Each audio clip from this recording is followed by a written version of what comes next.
कॅमेऱ्यासमोर बोलणं मला आता योग्य वाटत नाही, पण एक फार मोठं डील झालेलं आहे. नाही, पण राऊत साहेब, हे डील राजकीय आहे की आर्थिक आहे? दोन्ही आहेत, हे दोन्ही आहेत. आणि मी खरोखर त्या संदर्भात या लढ्यात जे उतरलेले आहेत, मग सुप्रियाताई सुळे असतील, जितेंद्र आव्हाड असतील, अंजली दमानी असतील, त्यांच्याशी मी या विषयावर बोलेन आणि मग आपल्यापर्यंत येईल. नाही, पण राऊत साहेब, धस असं म्हणाले की या सगळ्या प्रकरणात त्यांना ट्रॅप करायचा प्रयत्न कोणी केला ट्रॅप? त्यांचं असं म्हणणं की ते अर्धा ते पाऊण तास भेटले, पण बावनकुळेंनी सांगितलं की 4.5 तास भेटले. आपण त्यामुळे हा सगळा गोंधळ असा आहे की मग बावनकुळे त्यांचे बॉस आहेत ना, ते म्हणतात. देवेंद्र फडणवीस आणि बावनकुळे त्यांचे बॉस आहेत. मग त्यांच्या बॉसनीच त्यांना ट्रॅपमध्ये पकडलं का? मुळात इतकं मोठं प्रकरण सुरू असताना त्यांनी ह्या विषयावर कोणाला भेटण्यासाठी जावं, हे पूर्णपणे निराधार आणि चुकीचं आहे. ट्रॅपमध्ये कोण पकडतं कशाला आणि का पकडतील ट्रॅपमध्ये? ज्या क्षणी तिकडे आकाचे आका आले त्या क्षणी त्यांनी त्या बैठकीतून बाहेर पडायला पाहिजे होतं. त्याला नैतिकता म्हणतात. आणि सांगायला पाहिजे होतं बाहेरून, माझ्या बाबतीत अशा प्रकारचा घात झालेला आहे आणि मला ट्रॅपमध्ये पकडण्याचा प्रयत्न झाला म्हणून मी इथून बाहेर पडलो. हे असं असं झालेलं आहे. हिंमत आहे?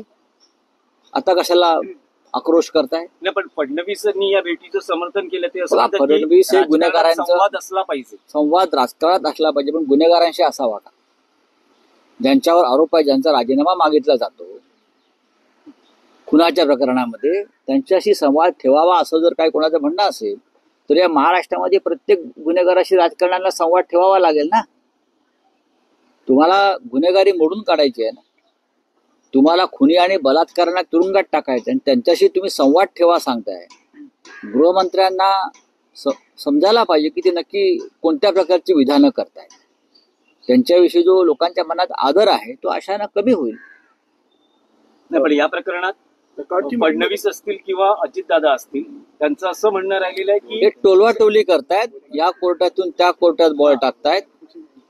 आम्ही लवकरच शिवसेनेचे सर्व नेते हे बीडला जाणार आहोत. सर्व नेते, मी एकटा नाही, सर्व. आमचं काल एक बैठक झाली, त्यात ठरलं की आपल्याला बीडला जायचं आणि त्यानंतर आम्ही गेल्यावरती माननीय उद्धव ठाकरे तिकडे येतील. पण आम्ही देशमुख कुटुंबाची भेट जाऊन घेणार आहोत, कारण आम्ही वाट पाहत होतो. आम्हाला असं वाटलं की ज्या पद्धतीनं सुरेश धस किंवा इतर सगळे प्रमुख लोक या विषयाला आवाज उठवतायत, वाचा फोडतायत, संघर्ष करतायत, पण हा सगळाच एक घोटाळा आणि घोळ होता आल्यामुळे आम्हाला असं वाटतंय की ही वेळ आहे की शिवसेनेला आता ह्या विषयात लक्ष घालावं लागेल. आम्ही एकत्र घालू वाटल्यास. काल सुप्रियाताई सुळे सुद्धा जाऊन आल्या, इतर नेते जाऊन आले. कारण आता देशमुख कुटुंब खऱ्या अर्थानं निराधार आणि पोरकं झालेलं आहे. त्यांची फसवणूक झाली आहे. त्या 2 लहान मुलांची, त्या विधवा पत्नीची, त्या आईची फसवणूक झाली, ही आमची भावना. तानाजी सावंतांचा मुलगा मिळू शकतो, आंधळे सापडत नाही असं ताई म्हणतात. त्यांनी काल सांगितलं, त्यांना काय सांगायचं ते.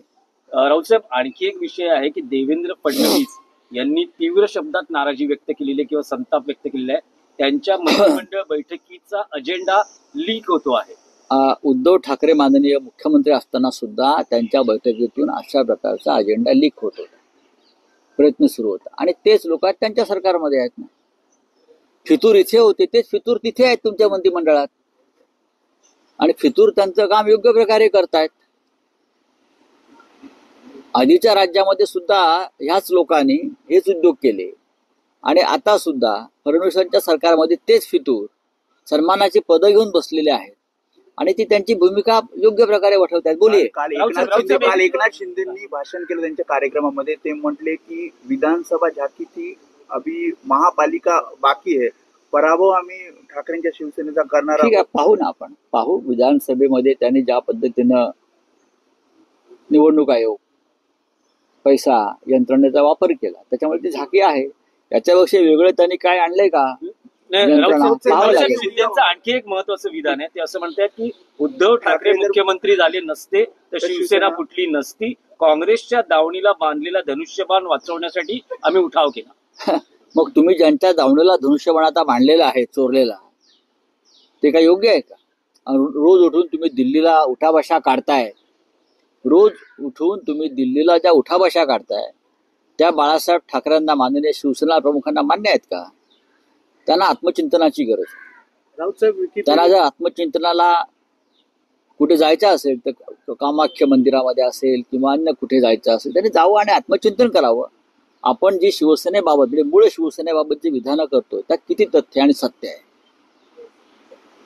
काँग्रेसच्या दावणीला शिवसेना कधीच कोणी बांधली नाही. भारतीय जनता पक्षानं, ज्या पक्ष आज ते बसले आहेत ज्यांच्याबरोबर, त्यांनी शब्द पाळला नाही, त्यांनी बेईमानी केली आणि त्या निर्णयामध्ये स्वतः एकनाथ शिंदे हे सहभागी होते. हा सामुदायिक निर्णय होता. एकनाथ शिंदे हे त्या सर्व निर्णयामध्ये आमच्याबरोबर हजर होते आणि त्याने कधी विरोध केला नाही. त्यांचं मत फक्त त्यांना कोणतं खातं मिळत आहे ह्याच्यावरच होतं. त्यांना मुख्यमंत्री व्हायची इच्छा होती. त्यावेळेला महाविकास आघाडीच्या प्रमुख नेत्याने सांगितलं की एकनाथ शिंदे फार ज्युनियर आहेत, त्यांच्या हाताखाली आम्ही काम करणार नाही. म्हणून एकनाथ शिंदे यांच्या बाबतीत विचार होऊ शकला नाही. हे मी वारंवार सांगितलेलं आहे.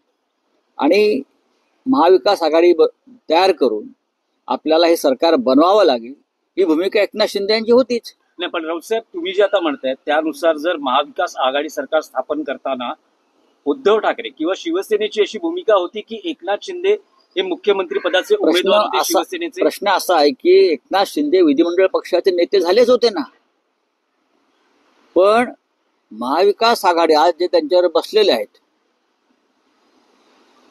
अजित पवार व त्यांचे इतर सहकारी, ज्यांनी त्यांचा परवा सत्कार केला दिल्लीमध्ये महादजी शिंदे पुरस्कार देऊन, ते स्वतः ज्येष्ठ नेते शरद पवार, या सगळ्यांची भूमिका होती एकनाथ शिंदे चालणारच नाहीत, आम्हाला फारच ज्युनियर आहे, त्यांच्या हाताखाली आमचे लोक वरिष्ठ काम करणार नाहीत.